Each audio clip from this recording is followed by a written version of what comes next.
Ny faheritaona ny velirano no fantsian'ny Alain Andriamsez Irina Rakotomanga.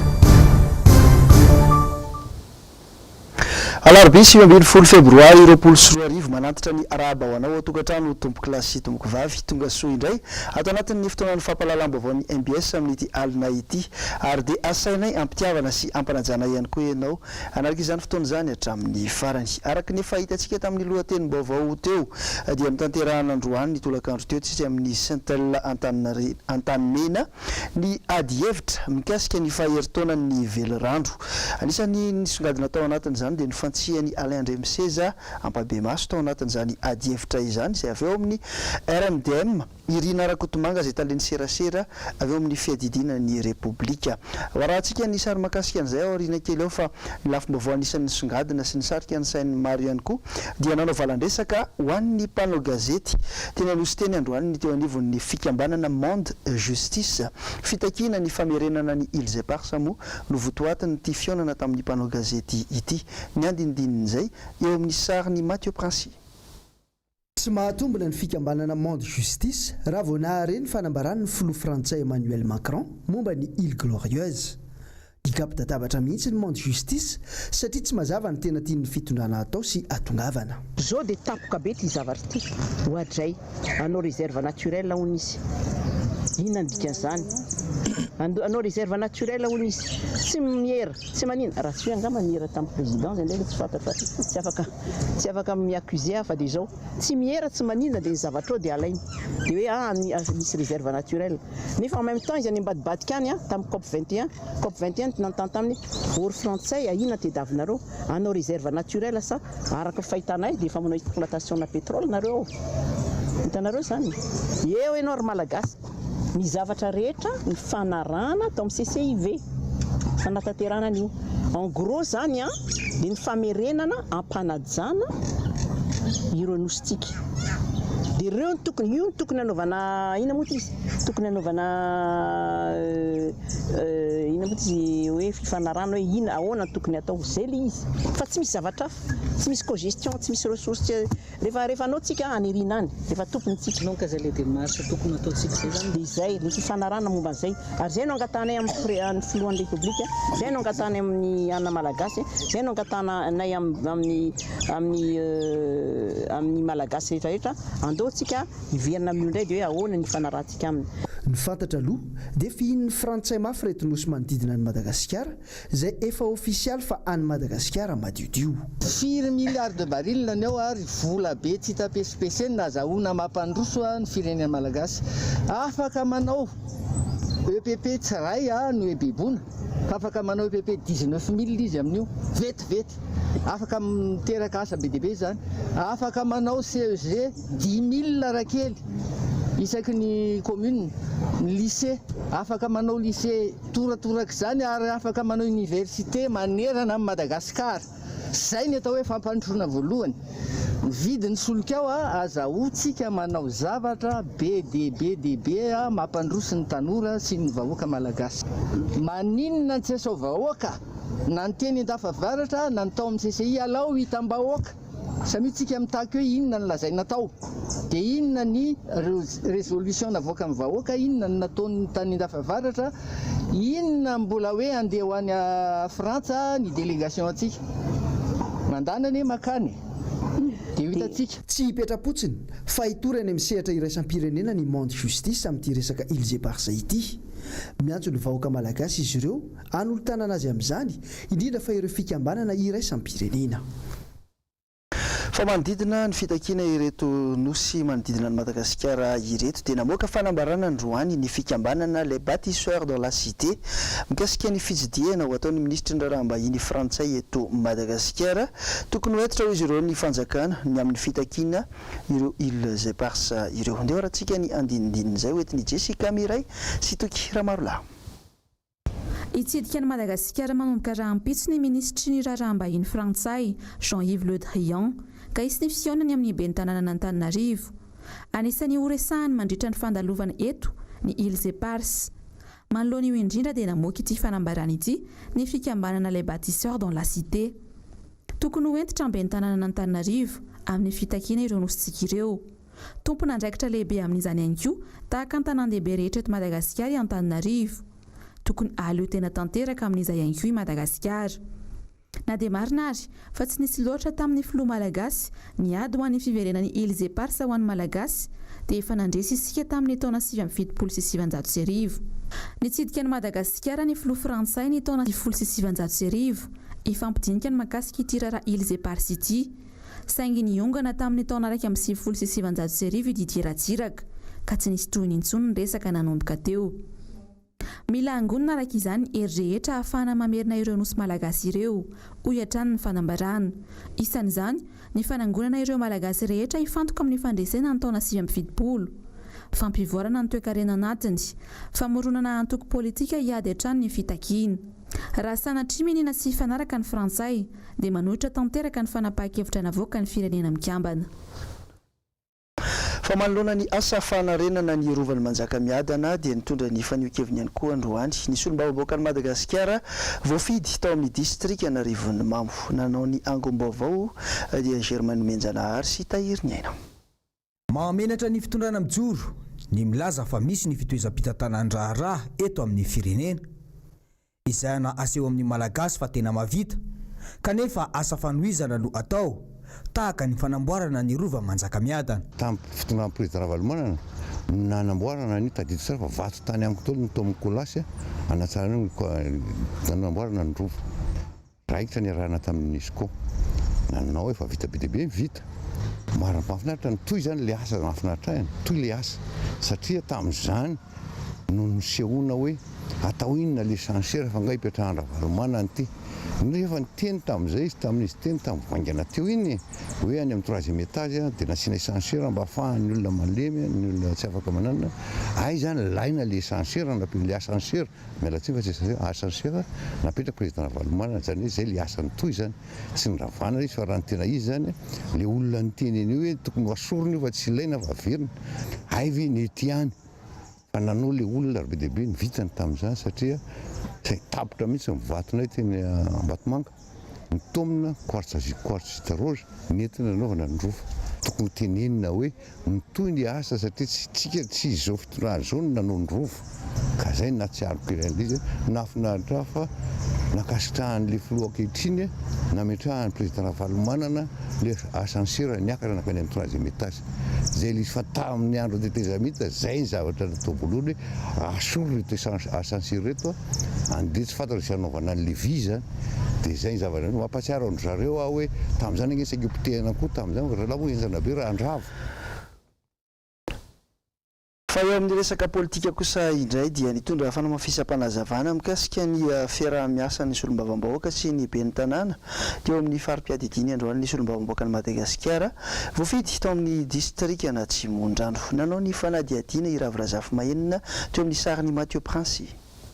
Tsy mifidy tavan'olona ny fampandrosoana tsy hanavahana loko politika ihany koa ny fikatsahana mahasoany vahoaka na izany aza hita misongadina ireo asa vitan'ireo ben'ny tanàna TIM izay miara-miasa akaiky amin'ny solombavam-bahoaka tiako i Madagasikara. Miara-miasa amin'ireo ben'ny tanàna rehetra atao anivon'ny distrika Antananarivo Atsimondrano. Araka izany dia olom-boafidy ireo ary tokony hiara-iasa ihany koa amin'ny solombavam-bahoaka izay olom-boafidy etỳ an-toerana satria ny fampandrosoana no katsahantsika amin'ity firenena ity. Na izany aza nefa dia misy ihany ny atao hoe tombony kokoa amin'ny fiarahana amin'ireo ben'ny tanàna tiako Madagasikara satria manana ny atao hoe ny pakady manokana amin'ny fitantanana ny tanàna izay ifampizarana amin'ireo ben'ny tanàna ny antoko tiako Madagasikara. Lakory izay no nisy ny ataontsika hoe fifampizarana teo amin'ny solombavam-bahoaka sy ireo ben'ny tanàna voafidy tamin'ny anarany antoko tiako Madagasikara. Ny tiana horesahana dia hoe mba ireo ben'ny tanàna tiako Madagasikara ireo tena olona sady mahalala ireo no mahay no mahavita afaka mampandroso tsara ny faritra misy azy. Ny sosialim-bahoaka no tena mahamaiky amin'izao fotoan'izao tafiditra ao anatin'izay ny fametrahana fandriam-pahalemana any amin'ireo komina rehetra. Amin'izao fotoan'izao zany dia misy foana ny fifampidiniana mba ahafahana mijery ny mahasoa ny tanàna tsirairay ka anisan'izany ny sehatra ny tsy fandriam-pahalemana ny sehatra ny fanabeazana izay atao hoe sosialim-bahoaka mivantana zany no tena hiaraha-miasa iarahan'ny solombavam-bahoaka Alaratsimbazafa sy ireo ben'ny tanàna voafidy any amin'ireny faritra tsirairay avy ireny. Ny misy zavatra ataontsika zany amin'izao fotoan'izao dia miara-miasa amin'ireo ataontsika hoe tompona andraikitra ambony amin'ny sehatra ny tsy fandriam-pahalemana, amin'ny sehatra ny fandriam-pahalemana azafady, mba hanome fitaovana sy hanome ihany koa olombelona mba hanampy ny aty fotony raha sanatria ka misy ny atsoina hoe vona mitranga. Anisan'izany zao ny any anatin'ny commune anankiray raisiko ho an'ny commune Ambohidranoka dia misy mihitsy ny avy aty amin'ny Foibe ny UIR ohatra manampy ny élément eny toerana rehefa sanatria ka misy ny vona mitranga eny amin'ireny faritra ireny. Vaovao maresaka tsy Afrika mahakasika antsika eto Madagasikara kosa indray no antsika manohy izao vaovao izao. Hiatrika fifidianana filoham-pirenena ny ao Togo ny 12 febroary 2020 avy izao. Notendreny Moussa Faki Mahamat, filohan'ny vomiera africaine ho lehibe ny mission d'observation électorale izay iraka mpanara-maso ny fifidianana ny Togo ny filoham-pirenena malagasy teo aloha Hery Rajaonarimampianina. 70 ny mpikambana mandrafitra ny délégation ahitana ambassadeur miasa eo anivon'ny vondrona africaine, parlementaire, rafitra mpikarakara fifidianana ary fiarahamonim-pirenena eo ihany koa ivitoerana akademika africaine. Izy nitatitra mikasika ny fizotran'ny fifidianana ity iraka mpanara-maso izay atao ao Togo ao aorianan'ny 12 febroary ho avy izao ity. Fa eo amin'ny vaovaon'ny fahasalamana kosa indray dia mirokatra indray amin'izao fotoana izao ny valanaretina pesta eto Madagasikara. Nanazava ny fisorohana androany ny tompona andraikitra iray eo anivon'ny ministera ny fahasalamam-bahoaka tetsy Amboda tetsy. Nitondra ny sary tao anatin'izany Mathieu Prasy.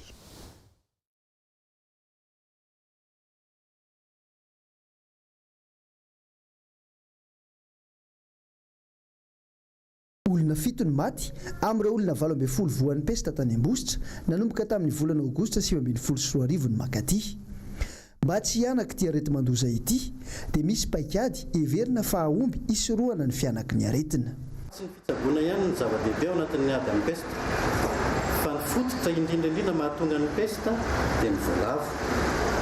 Ary ny voalavo no anaovana ady voalohany indrindra ho anay aty amin'ny sehatra atao hoe mikarakara ny fahasalamam-bahoaka. Ezahana zany izay tsy hampisy ny pesta, izay ny tena tanjona.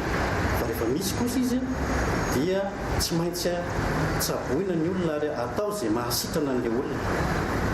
Eo no anentanana indrindra zany ny olona rehetra amin'ny distrika rehetra izay misy pesta fa tsy tokony hisalasala zareo hitondra ny marary mamonjy tompom-pahasalamana, tompom-pahasalamana fototra azy io na infirmier aza no mitazona an'io hainy mitsabo amin'izany aretin'izany. Ary raha vao mahita voalavo maty any an-tanàna ny olona dia tokony hampanireny tompom-pahasalamana na ny agent communautaire fa misy ady azo atao mialoha misy n'ilay pesta amin'ny olona. Izay ilay atao hoe ady amin'ny voalavo izay. Fisangonana amin'ny voalavo, ahena ny fifanerasanan'ny olona amin'ny voalavo. Ny fambara voalohany indrindra zany, ampahafantarina amintsika eto, ny fambara voalohany indrindra hisy pesta iseho an-tanàna dia satria mahita voalavo maty ho azy tsika. Nitaona efa miteny mihitsy aza malainy voalavo maty izy fa mianatsambo ilay akatra, tsy ho lany mihitsy zany ny voalavo io fa raha toantsika mahita fomba entina miaro ny vahoaka tsy ho voan'ny pesta dia ny voalavo no atao izay andrikanana azy. Ray izay faharoa atao koa izay ananana voalavo salama. Araka ny voalazany manam-pahaizana dia miakatra tanety ny voalavo rehefa misy doro-tanety na amin'ny fotoana fiakaran'ny vokatra. Amin'ny vanim-potoana io ihany koa no mampirongatra ny aretina pesta.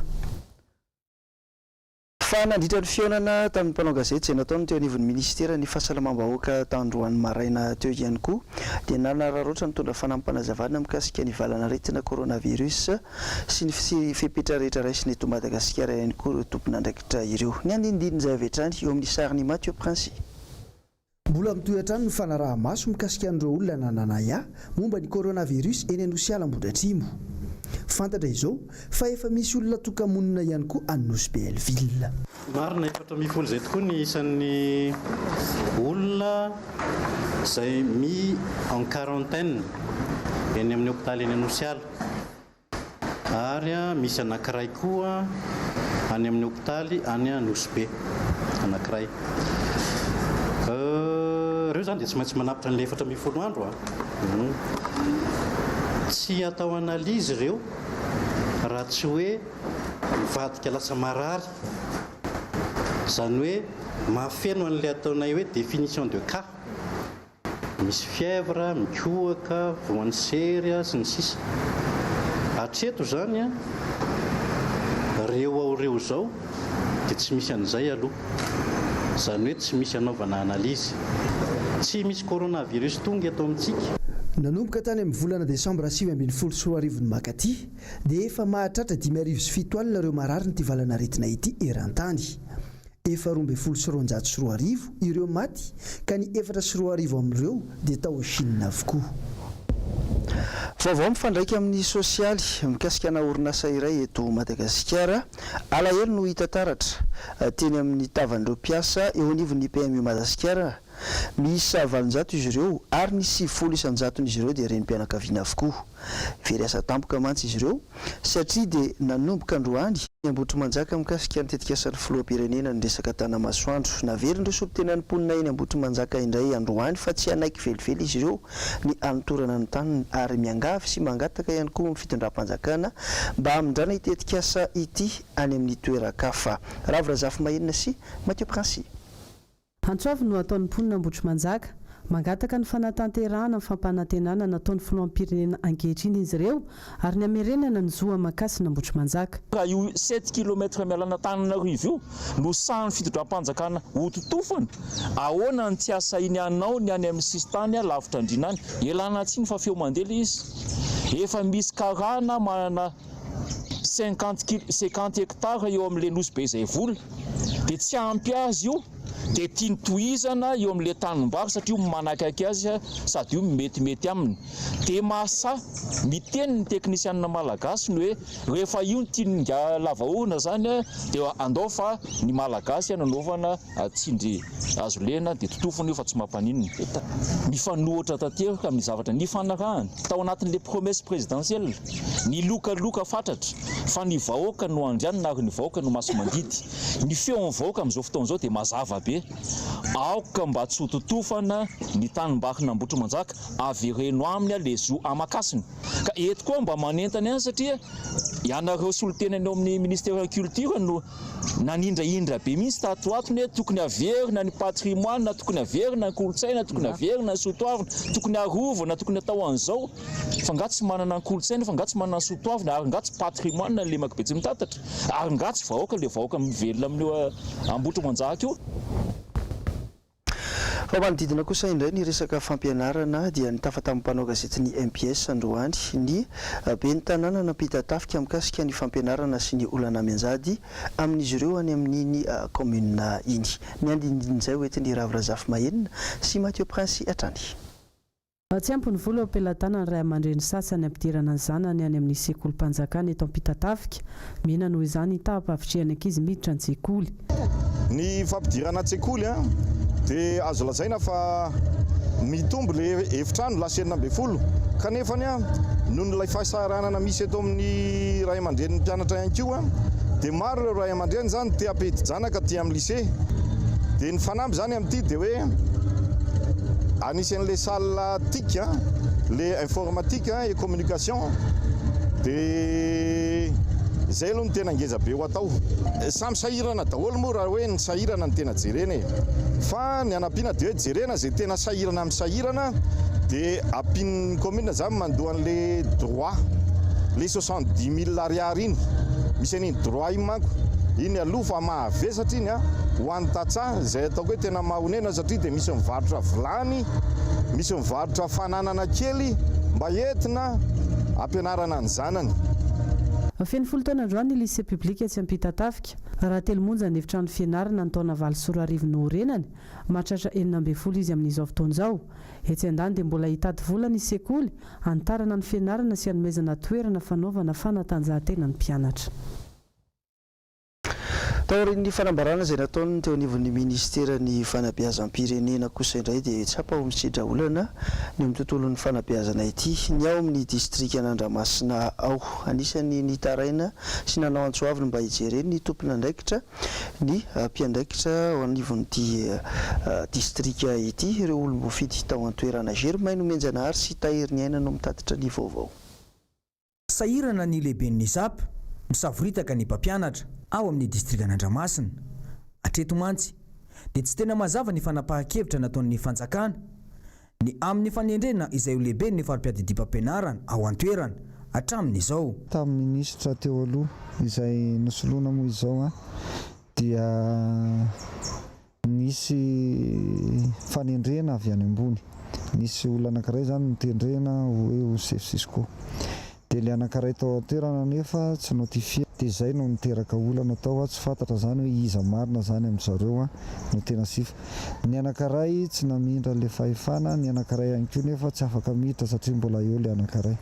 Teo amin'izay zany nampisolana dia hatramin'izao izy dia lasa nyritarita dia lasa na ny mpampianatra rehetrarehetra izay hanao asa na ny talehany izay hanao raharaha rehetrarehetra any dia lasa mitady hoe iza nanosiny, aiza nanosiny dia lasa na ny mpampianatra ihany koa aiza sy ny chef ZAP dia lasa nisy aklafiny dia zareo moa zany misy manolotra sosikevitra hoe aleo ny teo aloha ihany fa misy koa nefa ny mpampianatra sasany sy ny tale sasany mangataka hoe aloha mba hisolo vaovao dia eo no mahatonga anay miteny hoe apetraka amin'ny fahendrena reo amin'ny ministera ny raharaha ary ny rarianay dia mba nivahany aingana satria lasa miteraka lonolony ao anatin'ny fiarahamonina le izy. Vaovao mampalahelo no antsika manohy izao vaovao izao manoloana ny fody amandry ny mpiara-miasa amin'ny MBS tany amin'ny distrika Antsohihy Ligy Gaudin dia androany no totosa tany an-toerana ny fandevenana ny fomangatsika ny mpiara-miasa amin'ny MBS ity. Mitatitra ny vaovao mikasika izay indrindra ny mpiara-miasa any an-toerana. Raha ny zava-misy aty an-toerana amin'izao fotoana izao dia tamin'ny efa-tsoratra sasany mahery teo no nanaovana ny famitihana ny razana izany. Nalaovana ny fanokafana ny razana sy ny fombafomba rehetrarehetra, fanokafana ny tranondrazana azafady, nialoavany fanokafana ny tranondrazana sy ny fombafomba rehetra fanao amin'izany amin'ny fomba malagasy no natao. Dia taorian'izay moa nisy ny fotoam-pivavahana fosy satria kristiana i tompoko vavy izany dia nisy ny fotoam-pivavahana fosy izany ny alohany nametrahana ny razana atao amin'ny toerany izany. Taorian'izay moa nanao ny fanaovam-beloma farany ny fianakaviana sy ny ireo manodidina azy sy ny mpiara-monina rehetrarehetra izany dia rehefa vita izay dia napetraka tao amin'ny fasan-drazany izany i tompoko vavy Ligy Gaudin. Vita teo amin'ny 10 mora hariva teo any maranana ny fomba rehetrarehetra sy ny fanao makasika ny famitihana izany karazana izany. Tafapetraka soamantsara amin'ny fasan-drazany arak'izany i tompoko vavy Ligy Gaudin mandeha am-piadanana izy. Dia izay ihany koa no amaranana farany ny fitatarana makasika ny tompoko vavy Ligy Gaudin izay tompony andraikitra teo amin'ny MBS radio tany Antsohihy ary isan'ny tanakavanany Filoha Marc Ravalomanana ihany koa amin'izay na eo amin'ny antokotina izany na amin'izay MBS radio izay izany. Dia izay koa no azo ampitaina avy ety an-toerana Ramafaly Jean Flobert averina aminareo ny fitenena. Ny mpiara-miasa rehetra eto amin'ny fianakaviam-ben'ny MBS dia manatitra ny fanehoana ny fiaraha-miory tamin'ny fahalasany ny ranabavy mpiasa eo anivon'ny MBS Antsohihy iny. Iverina eto Antananarivo kosa itsika ao anatin'ity vaovao manaraka ity. Trano ray no nyrehitra dia tsy akady-bahoaka io maraina io. Tsy fantatra ny antony nahatonga ny afo fa dia efa afo be mijoalajoala no tazana teny an-toerana. May avokoa ireo entana tao ambony rihana. Leo rahantsika ny andinindin'izay izay hoentiny Jessica Miray, Tahiry Niaina ary Andry Rakoto Malala.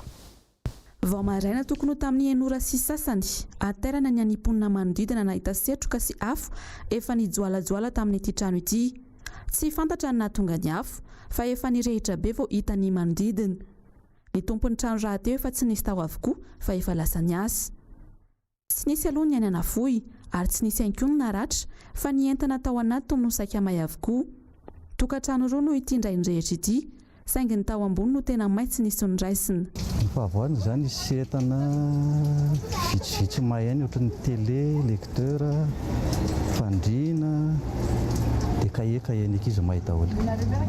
Izay zavatra mahay daholo. Tsisy naratra, tsisy maty ka, tsisy ananapo. Niezaka namono ny afo ihany ny tompontrano mandrapahatonga ny mpamonjy voiny izay tara teo amin'ny fahatongavana. Naharitra teo amin'ny ora ray teo ny faharetan'ny afo. Faraky nefa natsidika tamin'ny fiandohana zao fampahalalam-baovao zao ihany koa dia notanterahana androany tetsy amin'ny Chantal Antanimena ilay adievitra mikasika ny faheritaonan'ny velerandro nofantsihany Alain Remseza Mpabemaso ny avy eo anivon'ny RMDM na ny rodiben'ny mpanoratra ho an'ny demokrasia eto Madagasikara Irina Rakotomanga izay taleny serasera avy eo amin'ny fiadidinan'ny Repoblika. Andeo raha tsika avetrany ny sary mikasika an'izay.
Misy lalàna ny tompoko amin'ny aménagement, lalàna ny rempliement. Rehefa manao rempliement madame la directrice ka nahandriamanitra dia angatahany lalàna fa tsy maintsy efa taona nanaovan'ny ingénieur contrôle vao mahazo manangana trano ianao. Mandritra mamifadimy taona anao anangana le trano be immeuble be iny zany ka mifanteraniny apetrako ovina ny lany no andahana.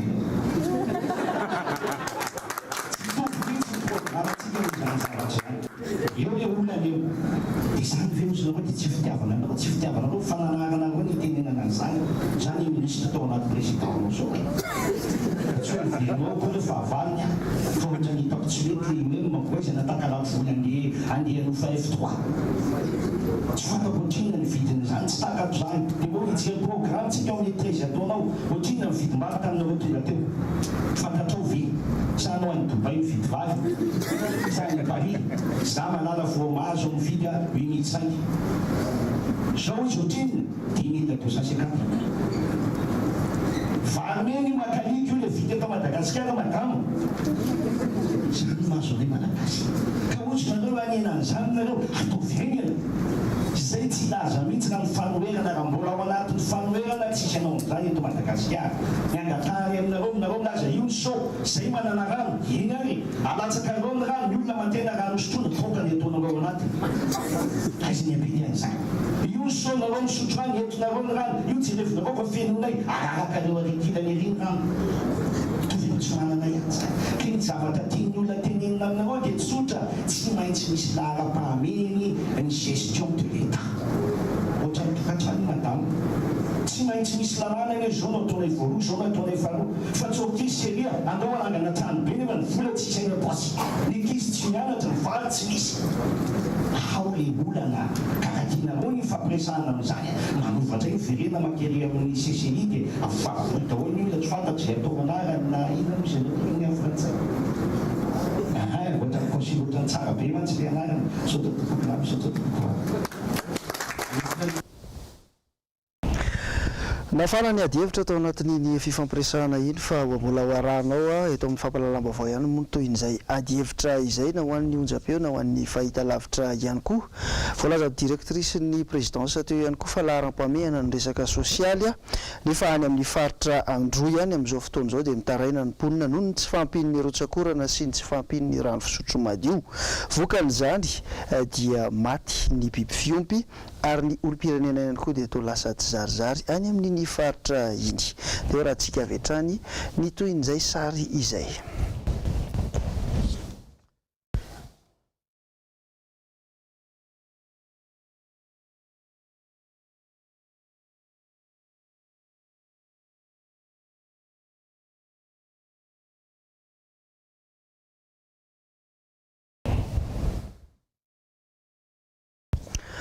fa eo amin'ny lafim-baovao manaraka kosa indray efa taona tao aorian'ny fianjerana ilay fiaramanidina Malaysia Airlines izay nafatesana olona 730 sy 400 dia nanambara ny prime ministre australiana tamina horonan-tsary fanadihadiana iray ny fafamonotena no nataony ilay mpanamory izay no natonga ity loza ity any Meksika kosa indray dia ady-behivavy maro andiam-behivavy maro no nitokona ny présidence mexicaine omaly tao aorian'ny fahafatesan'ny ankizy vavy kely 7 taona tao Meksika. Jessica Miray sy Andry Rakotomalala no nanangona ny vaovao. Ankizy vavy kely iray 7 taona no hita faty tany Meksika ny farany herinandro teo. Feno ratra sy nahitana trangana fampijaliana ny vatany. Niteraka atezerana ho anandiana vehivavy izany ka nanao fihetsiketsehana teo anoloan'ny sekolin'ilay zazavavy. Omaly niara-nindrotra teo anoloan'ny présidence mexicaine ireo andiam-behivavy ireo. Nanao akanjo mainty sy nisarona loha ny sasany. Mangataka ny tsisy sy maty manota any an-toerana intsony izy ireto. Fa indrindra niady amin'ny herisetra mianjady amin'ny vehivavy. Ikikan'izy ireo ny hoe aza manaiky intsony izao herisetra mianjady amintsika izao. Efa miariary loatra ny famonoana vehivavy eto amintsika. Miantso ny gouvernemanta mexicaine araka izany izy ireo ny andraisana fepetra haingana. Tao aorian'ny fihetsiketsehana nisy ny 2 minitra fahanginana ho an'ilay tovovavy kely maty nisy namono. 9 taona tao aorian'ilay fianjairan'ny fiaramanidina Boeing 767 ny Malaysian Airlines, sidina MH370